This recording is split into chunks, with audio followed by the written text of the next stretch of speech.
ഒരേ പേരുകാർ ഒത്തുകൂടിയ അപൂർവ സംഗമത്തിന് വേദിയായി പെരുമ്പാവൂർ. സംസ്ഥാനത്തെ വിവിധ ജില്ലകളിൽ നിന്നുള്ള രാജീവുമാരാണ് പെരുമ്പാവൂരിലെത്തിയത്.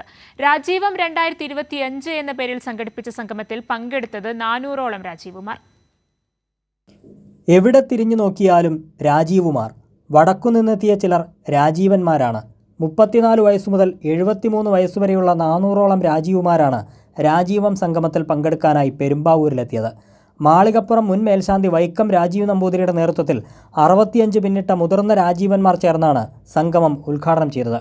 കൂട്ടായ്മയിലെ രാജീവുമാരുടെ എണ്ണം 800 കഴിഞ്ഞുവെന്നും അധികം വൈകാതെ രാജീവുമാരുടെ എണ്ണം 1000 കടക്കുമെന്നും പരിപാടിയുടെ മുഖ്യ സംഘാടകനായ PK രാജീവ്. പെരുമ്പാവൂരിൽ തന്നെയുള്ള 8-10 പേരിലേക്കായി ഗ്രാജുവലായിട്ട് വളർന്ന് ഇന്ന് 800ഓളം പേരിലേക്ക് നമ്മൾ എത്തിയിരിക്കുകയാണ്.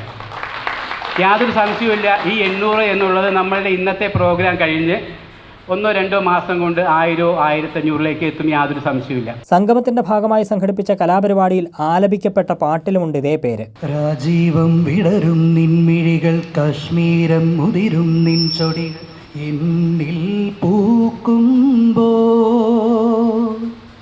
ഹൃദയമായി നീ കേൾക്കാനായി പ്രണയപദം ഞാൻ പാടുന്നു.